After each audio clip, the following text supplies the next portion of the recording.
ஆண்டவராகிய இயேசு கிறிஸ்துவின் நாமத்தினாலே உங்கள் அனைவருக்கும் இந்த நேரத்திலே வாழ்த்துதலை தெரிவித்துக் கொள்கிறேன். வார்த்தையும் வாழ்க்கையும் 5வது செய்தியை உங்களோடு கூட பகிர்ந்து கொள்கிறேன். மத்தேயு 5ஆம் அதிகாரம் 43 நான் வாசிக்கிறேன். உனக்கு அடுத்தவனை சிநேகித்து உன் சத்துருவை பகைப்பாயாக என்று சொல்லப்பட்டதை கேள்விப்பட்டு இருக்கிறீர்கள். நான் உங்களுக்கு சொல்லுகிறேன், உங்கள் சத்துருக்களை சிநேகியுங்கள், உங்களை சபிக்கிறவர்களை ஆசீர்வதியுங்கள், உங்களை பகைக்கிறவர்களுக்கு நன்மை செய்யுங்கள், உங்களை நிந்திக்கிறவர்களுக்காகவும் உங்களை துன்பப்படுத்துகிறவர்களுக்காகவும் ஜெபம் பண்ணுங்கள். இப்படி செய்வதனால் நீங்கள் பரலோகத்தில் இருக்கிற உங்கள் பரமபிதாவுக்கு புத்திரராயிருப்பீர்கள்.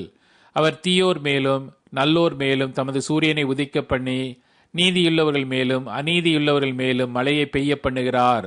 இந்த நாளில் இந்த வார்த்தைகள் மூலமா உங்களோடு கூட பகிர்ந்து கொள்ள ஆசிக்கிறேன். இதுல பாருங்க, 4 காரியத்தை நாம் செய்யும் பொழுது ஒரு 3 காரியங்களை தேவன் செய்வேன் என்று சொல்கிறார். இந்த வசனத்தை வாசிக்கும் பொழுது எனக்கு ஆண்டவர் கற்றுக் கொடுத்த காரியம் என்னன்னா, நடைமுறை வாழ்க்கையிலே செயல்ல இல்லாத காரியத்தை செயல்படுத்தும்படி தேவன் சொல்கிறார். யோசித்து பாருங்களேன், இது எல்லாமே உல்டாவா இருக்கிறது. இதை ஆண்டவரே சொல்கிறார், நான் உங்களுக்கு சொல்லுகிறேன் என்று நமக்கு கற்றுக் கொடுக்கிறார். கிறிஸ்துவுக்குள் பிரியமானவர்களே, நாம் கிறிஸ்தவர்கள் என்பதற்கு அடையாளம் என்னவென்றால், இப்படி ஆண்டவர் நான் உங்களுக்கு சொல்லுகிறேன் சொல்லி சொல்றாரு.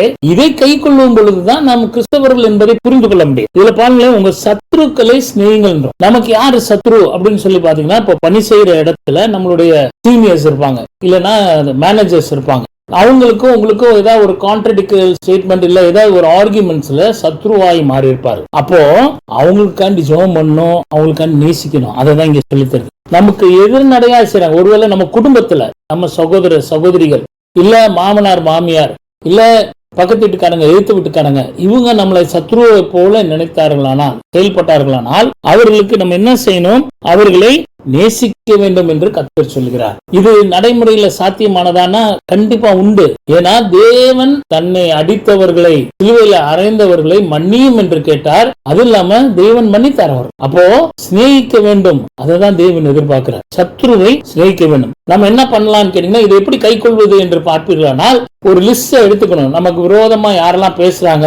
இப்போ நமக்கு ஒரு சில நேரத்துல நமக்கு நேர பேசுவாங்க, ஒரு சில மறைமுகமா தான் பேசுவாங்க, மாயமாலமா தான் பேசுவாங்க. அவங்க பேர்ல எழுதி வச்சு, ஆண்டவரே இவங்க இப்படிலாம் பேசியிருக்காங்க, அவங்களுக்காண்டி ஜெபம் பண்றேன் அப்படின்னு சொல்லிட்டு நம்ம செய்யணும். அவங்களை நேசிக்கிறவர்களாய் காணப்பட வேண்டும். ஜெபத்தின் மூலமா நேசத்தை தெரிவிக்க முடியும். 2வது காரியம் பாத்தீங்கன்னா, உங்களை சபிக்கிறவர்களை ஆசீர்வதிங்க. நல்லா பாருங்களேன், ஒரு வேளைக்கு யாராவது கோபத்துல திட்டுறாங்க, நீ நல்லாவே இருக்க மாட்ட அப்படின்னு சொல்லி சொல்றாங்கன்னா, அந்த நேரத்துல கையை தூக்கி உங்களை நான் கர்த்தர் ஆசீர்வதிக்க சொல்லியிருக்காருன்னு சொல்லி சொல்ல, அப்படி சொல்ல அவங்க சொல்றாங்க, நம்மளை திட்டுறாங்க, நம்மளை சபிக்கிறாங்கனாலும் நம்ம மனசுக்குள்ளே ஜெபம் பண்ணிட்டு, ஆண்டவரே இவர்களை ஆசீர்வதிங்கன்னு சொல்லி சொல்லுகிறவர்களாய் காணப்படணும். அதுதான் தேவன் எதிர்பார்க்கிறார். அப்போ சபிக்கிறவங்களா ஆசீர்வதிக்கணும்ன்றது நம்மளுடைய தேவனுடைய திட்டமா இருக்கிறது. அதை நாம் செய்கிறோமா என்பதை ஆராய்ந்து பார்க்க வேண்டும். உங்களை பகைக்கிறவர்களுக்கு நன்மை செய்யுங்கள். 3வது காரியம், பகைக்கிறவர்களுக்கு நல்லா பாருங்களேன், ஒரு சில காரணமுள்ள பகை உண்டு, காரணம் இல்லாத பகை உண்டு. ஏனே தெரியாம நம்மளை பகைச்சிட்டு இருப்பாங்க. ஒரு சிலர் சொல்றதுக்கே பயந்துட்டு ஆனா விரோதமா செயல்பட்டு கொண்டிருப்பாங்க. அப்போ பகைக்கிறவர்களுக்கு நன்மை செய்யணும்னு சொன்னா, நன்மை செய்யணும்ன்றது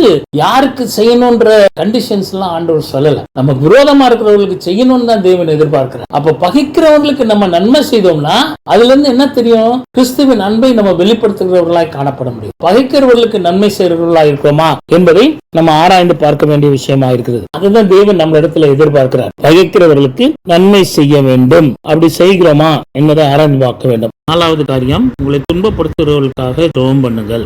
கிறிஸ்துவுக்குள் பிரியமானவர்களே, அநேக குடும்பங்கள்ல இந்த பிரச்சனையை நம்ம பார்க்க முடியும். கணவன் மனைவிக்குள்ள உள்ள பிரச்சனை. இது எப்படி நடக்கிறது என்றால், கணவன் குடிகாரரா இருப்பார், மனைவி கேட்டுக்கிட்டே இருப்பாங்க, இப்படி குடிச்சு பணத்தெல்லாம் வீணாக்குறீங்களே அப்படின்னு சொல்லி சொல்லுவார்கள். ஆனா ஏற்றுக்கொள்ளாத மனைவியை போட்டு அடிப்பாரு, பிள்ளைகளை போட்டு அடிப்பாரு. அப்ப பாருங்க, அவர் துன்படுத்துகிறார் அவர்களை. ஆனா அவங்களால திருப்பி பேசவும் முடியாது. என்ன செய்வது என்று தெரியாத நிலையில இருக்கும் பொழுதுதான் ஜெபிக்க வேண்டும். இன்னும் ஒரு சிலர் பாத்தீங்கன்னா, ஒரு சில குடும்பங்கள்ல சந்தேகப்படுவாங்க, மனைவியை சந்தேகப்படுவாங்க, கணவனை சந்தேகப்படுவாங்க. சந்தேகப்படுத்தி இவங்க என்ன பண்ணுவாங்க? டார்ச்சர் பண்ணுவாங்க. நீங்க அப்படி செய்றீங்க, எப்படி செய்றீங்க அப்படின்னு சொல்லி துன்பப்படுத்தி கொண்டே இருப்பாங்க. துன்பமான வார்த்தைகளை பேசிக்கொண்டே. அப்படி செய்கிறவர்களை நாம் சொல்லி திருத்த முடியாது. அதற்கு பதிலாக நாம் அவர்களுக்கு ஆண்டவரிடத்துல ஜெபத்தை ஏறெடுத்தோமானால், ஆண்டவரே உங்களுக்கு இந்த பழக்கத்துல இருந்து விடுதலை வேணும், இந்த சந்தேகத்துல இருந்து உங்களுக்கு ஒரு மாற்றத்தை தரணும்னு சொல்லி ஜெபித்தோமானால், கண்டிப்பா தேவன் பதில் தருகிறவராயிருக்கிறார். அந்த மாற்றத்தை தேவனால மாத்திரம் தான் அந்த மனிதர்களை மாற்ற முடியும். இப்போ துன்பப்படுத்துகிறவர்களுக்காக ஜெபம் ஜெபம் பண்ணுங்கன்னா நிச்சயமாக அந்த பட்டியலிட்டு நாம் ஜெபிக்க வேண்டும். இப்படி செய்கிறவர்களை பிரேயர் லிஸ்ட் ப்ரிப்பேர் பண்ணி இந்த மாதிரி சந்தேகப்படுறவங்க, இந்த மாதிரி இருக்கிறவங்க, குடிகாரரா இருக்கிறவங்க, இந்த மாதிரி அவங்க எல்லாம் மனம் திரும்பணும்னு சொல்லி நம்ம ஜெபிக்கும் பொழுது தேவன் விடுதலை தருகிறவராக இருக்கிறார்.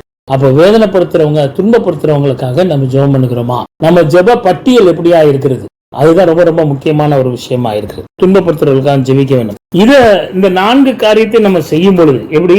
சத்ருவை சிநேகிக்கணும், சபிக்கிறவர்களை ஆசீர்வதிக்கணும், பகைக்கிறவங்களுக்கு நன்மை செய்யணும், துன்பப்படுத்துறவங்களுக்கு ஜெபம் பண்ணணும். இந்த 4 காரியத்தை செஞ்சீங்கன்னா அவர் என்ன சொல்லுகிறாருன்னு பாருங்களேன். அடுத்த வசனத்துல அழகா சொல்றார், இப்படி செய்வதனால் நீங்கள் பரலோகத்தில் இருக்கிற பிதாவுக்கு புத்திரராய் இருக்கிறீர்கள். நம்ம ஆண்டவருடைய பரலோகத்திற்கு போகக்கூடிய தகுதியில அவருடைய புத்திரரா மாறுவதற்கு இந்த 4 காரியத்தை செய்யணும்னு சொல்லி கர்த்தர் சொல்கிறார். 4 காரியத்தை செய்யணும், புத்திரரா இருப்போம். 2வது என்ன ஆசீர்வாதத்தை சொல்றாரு பாருங்களேன். அவர் அதே வசனத்துல பாருங்களேன், அவர் தீயோர் மேலும் நல்லோர் மேலும் தமது சூரியனை உதைக்க பண்ணுகிறார். நானே ஒளியா இருக்கிறேன் என்று இயேசு சொல்லுகிறார். நான் இந்த செயல்கள் எல்லாம் செய்யும் பொழுது எனக்குள்ளே இயேசு என் இருளை நீக்கி ஒளியாய் பிரகாசிப்பார். சூரியனை உதிக்க பண்ணுவார்னா சூரியனை எதை வச்சு மூட முடியாது. அப்போ அவ்வளவு பிரகாசிக்கிறவர்களா நம்ம இருக்கிறோம். கடைசியா அவர் சொல்லும் பொழுது என்ன சொல்றாரு?